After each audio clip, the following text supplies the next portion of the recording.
Stalingrad. It was a city on the Volga River, a gateway to the oil-rich Caucasus and the industrial spine of the southern USSR. But above all, it bore Stalin's name.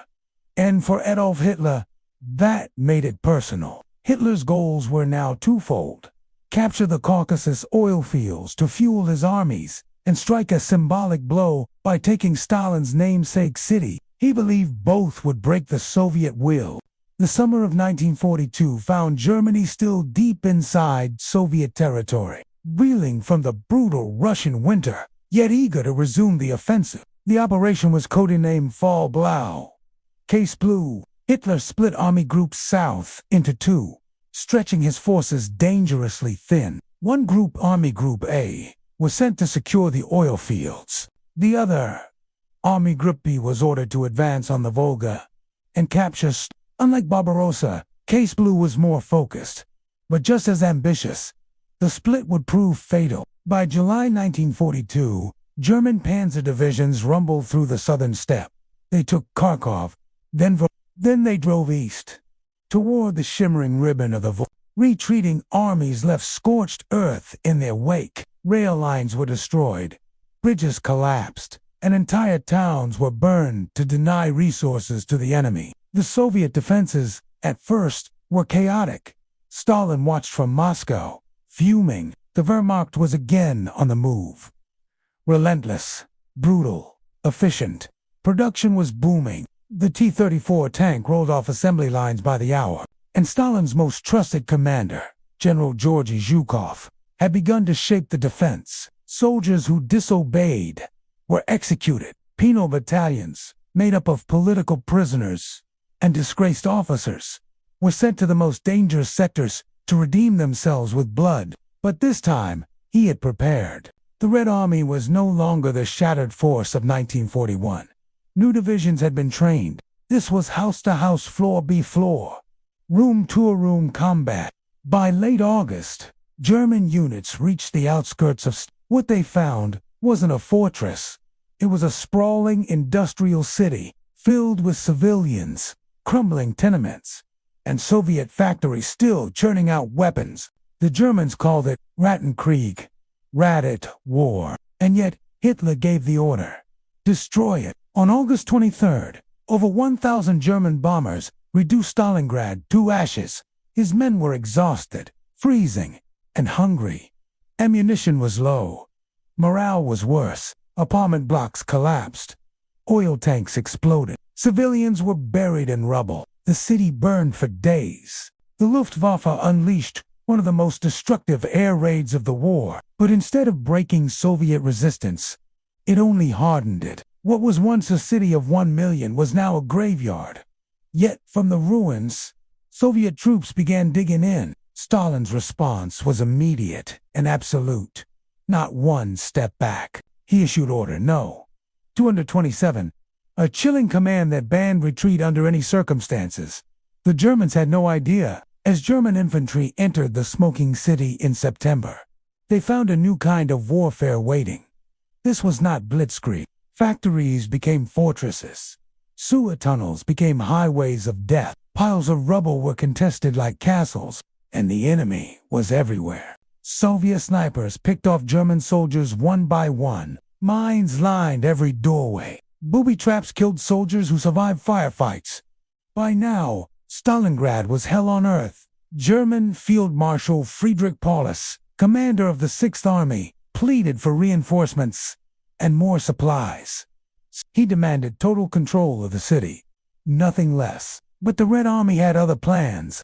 Zhukov and the Soviet High Command had prepared a trap, one of the greatest counteroffensives of the entire war. In secret, the Soviets had massed over 1 million troops, 14,000 artillery pieces, and nearly 1,000 tanks just outside the city.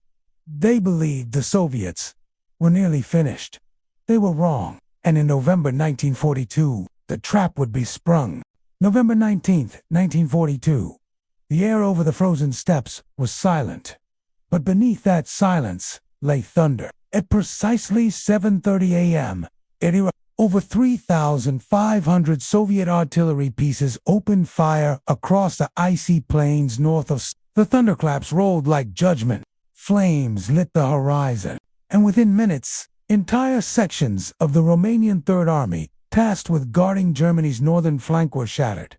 This was Operation Uranus, the Soviet a two-pronged pincer designed not to attack Stalingrad head-on, but to encircle the German Sixth Army entirely. It was brilliant, and it was brutal. To the north, Soviet forces punched through the thinly defended Romanian lines with overwhelming infantry, artillery. The defenders, poorly equipped and frozen stiff, collapsed under the pressure. To the south, a second Soviet pincer struck the Romanian Fourth Army, equally under-equipped and unprepared. In just 48 hours, the Red Army advanced over 30 miles. The jaws of the Soviet trap were closed. German General Friedrich Paulus, still dug into the heart of Stalingrad, didn't believe what he was hearing. Initial reports of the breakthrough were dismissed. He assumed the Soviets were incapable of coordinating such an assault. But Stalin's generals had studied German tactics, and now they were using them better than the Germans themselves. By November 23rd, the pincers met near the town of Kap. A steel ring slammed shut. When the reality finally sank in, he gave a chilling order. The Sixth Army will stand and fight. It will not break out. It will not surrender. Over 300,000 Axis troops, mostly Germans, but also Romanians, Hungarians, and Italians, were now trapped inside The Sixth Army was in, and the greatest reversal of World War II had just begun. For Hitler, the news was unacceptable. Every airstrip was bombed. Ammunition dumps, fuel depots, food convoys, gone. He refused to believe the army was surrounded. Paulus, bound by oath and fear, obeyed. Outside the city, Soviet forces tightened their grip. Every road in and out was cut off. Inside the cauldron, despair grew. The Luftwaffe, under Hermann Göring, had promised to supply the Sixth Army by air to 500 tons a day. Antibiotics were non-existent. Frostbite took fingers, then feet, but they never came close. Most days, the Luftwaffe delivered less than 100 tons, sometimes nothing at all. Machine guns barked from every window. Snipers prowled the rooftops. Every brick became a battlefield. Pilots braved snowstorms, Soviet fighters, and freezing runways, only to be shot down or crash on landing. And in the ruins of Stalingrad, Paulus's soldiers began to starve. Meat rations were reduced to 100 grams per day. When available, horses were slaughtered, then dogs, then rats. Soldiers dug up frozen corpses for boots and winter coats. The wounded froze to death in field hospitals. Morphine ran out. And still, the Soviets attacked. These Axis allies, poorly armed and deeply demoralized, collapsed under the pressure. Their artillery never stopped. The ground trembled constantly, and yet Paulus held his lines. He still believed that relief would come. Hitler had promised a breakout operation, Operation Winter Storm, led by Field Marshal Erich von Manstein. Manstein's armored divisions launched their assault from the south in December. For a brief moment, hope returned to the trapped soldiers in Stalingrad. It was obsession, but Stalin had anticipated this move. He unleashed Operation Little Saturn, striking Italian and Hungarian forces west of the city. Then it stopped. The breakout attempt had failed, and Hitler refused to allow Paulus to retreat, even as his men froze, starved, and died by the thousands. In Berlin, Hitler made his position clear. You can rely on one thing. It wasn't strategy anymore. It was ego. The same obsession that had driven Hitler into Russia now sealed the fate of his finest army. By the end of December 1942, the Sixth Army was no longer a fighting force. It was a graveyard. Mass graves dotted the snow-covered city. Ammunition was running out, so was hope. But the final blow hadn't yet been struck. That would come in January. A storm of fire, iron, and ice. As the Soviets prepared their final assault to crush what remained inside the frozen shell of Stalingrad, The world watched and waited, because the war and history itself was about to change forever. January 1943. The city of Stalingrad had become something beyond comprehension. It was no longer a battlefield, it was a tomb, a frozen, burning, starving tomb of men, steel, rubble, and silence. The kind of silence that only exists when thousands have died in one place. Inside the pocket, General Friedrich Paulus's Sixth Army was breaking. Others dug holes into frozen basements and waited for death in the dark, not in a single moment, but in slow, agonizing pieces. Soldiers could no longer walk. Their feet were black with frostbite. Some crawled through snow to avoid sniper fire. There was no more medicine, no more bread, no more bullets. Field hospitals were overrun. There were more wounded than healthy. The smell of death clung to every alley. Soldiers spoke in whispers if they spoke at all. Yet still, Paulus held on. He had sent message after message to Hitler. Permission to break out. Situation critical. Supplies exhausted. Each time, Borland responded with the same deadly command. He even promoted Paulus to Field Marshal on January 30th, the 10th anniversary of the Nazi regime. Asterisk, asterisk, stand fast, asterisk. Asterisk. Hitler believed the army should hold as a symbol of Nazi resolve. Why? Because no German field marshal in history had ever surrendered. It was a promotion wrapped in poison, but the Soviets were finished waiting. On January 10, 1943, the Red Army launched Operation Ring. The final assault. Over 7,000 artillery pieces opened fire in a synchronized storm. The German perimeter collapsed almost instantly. The Sixth Army was no longer defending a city. It was defending scattered ruins, alleyways, basements barely, even land. Street by street, the Soviets closed in. Snipers killed men at water points. Grenades were dropped through broken ceiling. Soviet tanks rolled over corpses frozen into the snow, and inside the shattered ruins of the Univarmag department store. Once a symbol of modern Soviet life, Paulus made his final stand. He no longer commanded a coherent army.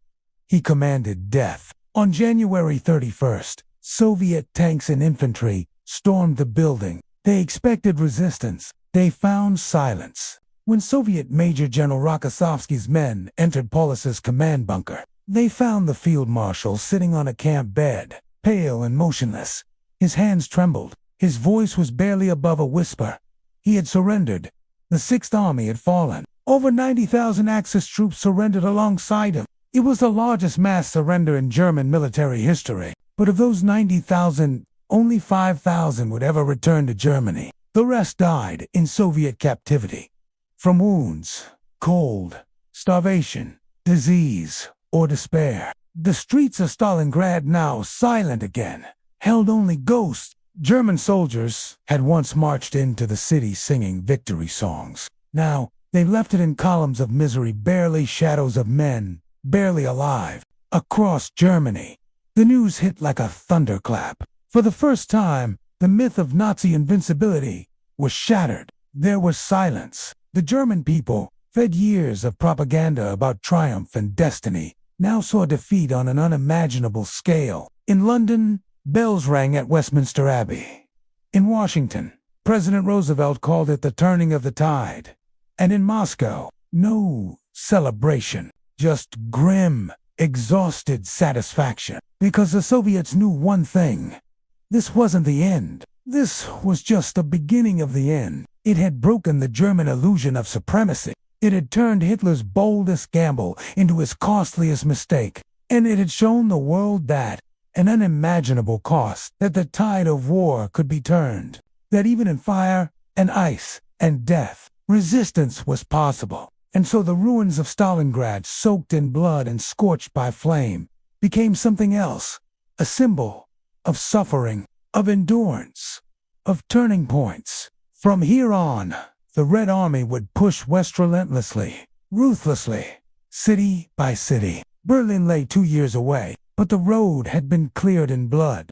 And it began here, in the ashes of Stalingrad did not end with a bang, but with the silence of surrender, the weight of grief, and the beginning of something far more significant than any single battle. The city itself lay in ruin. Entire districts were erased. Not one building stood untouched. Industrial plants, apartment blocks, department stores, water lines, rail yards shattered beyond recognition. Beneath the rubble, more than 2 million men had fought, and more than 1 million of them were gone. Germans, Soviets, Romanians, Italians, Hungarians. The dead had no language, no border, no color, only cold. And yet, from this graveyard of steel and flesh, history changed course. Because Stalingrad was not just a Soviet victory. It was the moment the myth of Nazi invincibility collapsed. The turning of the tide, a thunderclap that echoed across every front of the war. For Germany, it marked the beginning of retreat. After Stalingrad, the Wehrmacht would never again mount a strategic offensive on the Eastern Front.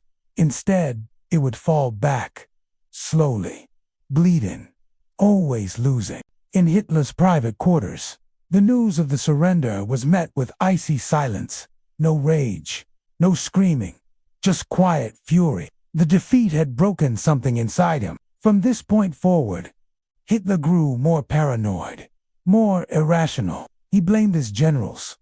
He micromanaged campaigns from bunkers. He refused to trust anyone but himself. It had unhinged his mind. Stalingrad had not only claimed his army, the city itself would later be honored with the title Asterisk, Asterisk, Hero City, Asterisk, Asterisk in the Soviet Union. The victory was hailed as the greatest in Russian military history. Posters and medals glorified the defenders. Films were made. Songs were written. And yet, the cost was almost too much to comprehend. Civilian casualties in Stalingrad numbered over 40,000. Many burned alive in their homes during Luftwaffe raids. Entire families were erased, and the soldiers who survived, they carried the scars, forever frostbitten limbs, bullet wounds, nightmares. Stalingrad was the kind of place that never left you. Antony Beevor wrote that, "No other battle encapsulates the cruelty, the inhumanity, and the sheer scale of suffering as Stalingrad." And he was right. Where survival was victory, where ideology turned cities into slaughterhouses, hope lived in the rubble. It wasn't just the violence, it was the meaning. Because in Stalingrad, the world saw what total war truly looked like. A war of annihilation. A war where civilians were combatants. And yet, hope that fascism could be beaten, that tyranny could be resisted, that the future was still unwritten for the Soviet people. Stalingrad became a rallying cry. Their armies surged westward in the years that followed. Through Kursk, through Kiev, through Warsaw, until finally, in 1945, they raised their flag over Berlin. The memory of Stalingrad's horror and its heroism shaped Soviet identity for decades. Beneath her, the bones of thousands lie buried. The path to Berlin began in the ashes of tears are shed, and voices whisper the names of the fallen. But the legacy reached even further. After the war, Germany was split. The Cold War began. And today, in the city now called Volgograd, the memory remains. The towering statue of Motherland calls rises over the Volga, sword in hand, eyes blazing with fury and pride. She stands watch over Mamayev Kurgan, the hill where some of the fiercest fighting took place. And every year, on Victory Day, flowers are laid. Because Stalingrad was not just a battle, it was a reckoning with ideology, with power, with the human cost of war. It reminded the world that no city is too small to matter, that no defeat is final, that no tyrant is invincible. It showed us what war does when it stops being a clash of armies and becomes a war of survival. It is, perhaps, the greatest warning the 20th century ever gave us. So when we speak of, we do not speak only of a battlefield. We speak of sacrifice, of suffering, of courage forged in fire and frost. And we remember, always, What the world nearly lost had that city fallen. The Volga still runs, the ruins still whisper, and the ghosts of Stalingrad still march.